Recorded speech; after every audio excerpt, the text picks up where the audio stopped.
5 টাকা করেই, কোনো সময় আমরা জানিও না যে 3 টাকা করে। এটা এই প্রথম শুনলাম আপনাদের কাছ থেকে। 3 টাকা মানে এটা আমি আসার পরে না, আমি আসার আগে কাটছেন? আপনি আসার পরে এমনি 5 টাকা করে নেয়। আপনাকে চাপে নিচ্ছে, এখন যখন ইয়া করছেন তখন তো আপনাকে চাপে নিচ্ছে। তার আগে তো 3 টাকা 5 টাকা নিচে নেয় নাই, 5 টাকা করে নিচ্ছে। আমি 4টা টিকিট কাটছি, 20 টাকা নিচ্ছে।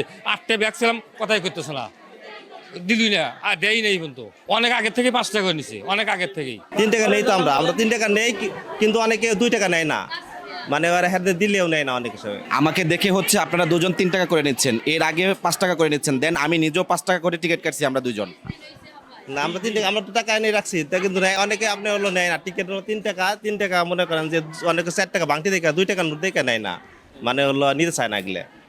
আপনি কিন্তু আমার কাছ থেকেও 5 টাকা নিচ্ছেন, সেটা আমার কাছে ভিডিও রেকর্ড আছে। এতে 5 টাকা আপনি আমার আরেকজনের কাছ থেকে ফেরত নিয়ে দিয়েছেন, এবং কি এই যে হচ্ছে এই যে 5 টাকা আপনি আমার কাছে দিয়েছেন।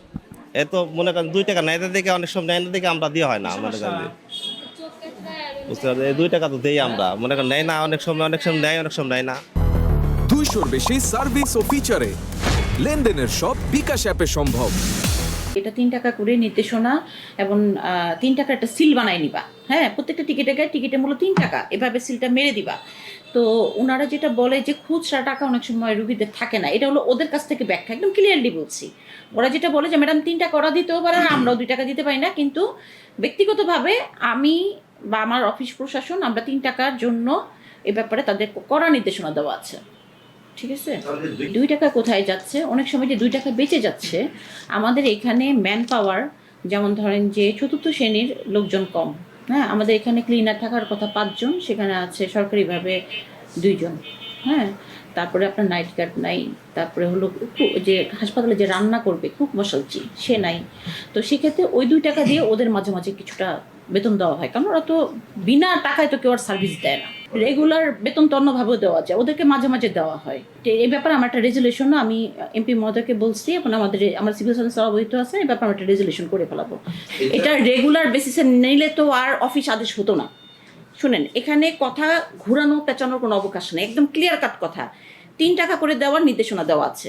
যদি কোনো টাকা বাঁচে তাহলে ওদেরকে কিছুটা টাকা দেওয়া হয়। টাইম 9টায় আমরা এসে 1-1.5 ঘন্টা বসে থাকি, ওনারা চা নাস্তা করে, আমরা ঘন্টার পর ঘন্টা লাইনে দাঁড়াই থাকি, তারপরে আমরা ডাক্তারদের সেভাবেই পাই না। তাহলে কেন আমরা ভুক্তভোগী? আমরা সব রোগীরা ভুক্তভোগী হই, কি কারণে? আমাদের ওনারা দেখে, কিন্তু ওনারা খাওয়া দাওয়া মনে হয় কি আমরা রাস্তার ফকির, আমরা ভিক্ষা করতে আসছি এখানে। কেন গভর্নমেন্ট ওনাদেরকে টাকা দিয়ে রাখে নাই? আমাদের জন্য রাখছে। উপস্থিতি কাউন্ট করে মেশিন আছে, ক্লিয়ার। সে মেশিন থেকে সেন্ট্রালি ওটা দেখে, এবং আমাদের অফিসেও এখানে যিনি অফিস প্রধান আছে উনিও দেখেন।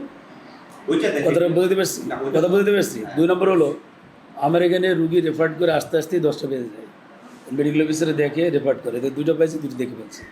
আজকে 9টা 10-এ আমার বাচ্চা অসুস্থ, আমি ম্যাডামকে বলে, আমি কাল 2 দিন ছুটিতেই ছিলাম। হ্যাঁ, তো ম্যাডামকে বলে আমার একটু আসতে দেরি হবে, তাও 10 মিনিট দেরি হয়েছে। হ্যাঁ।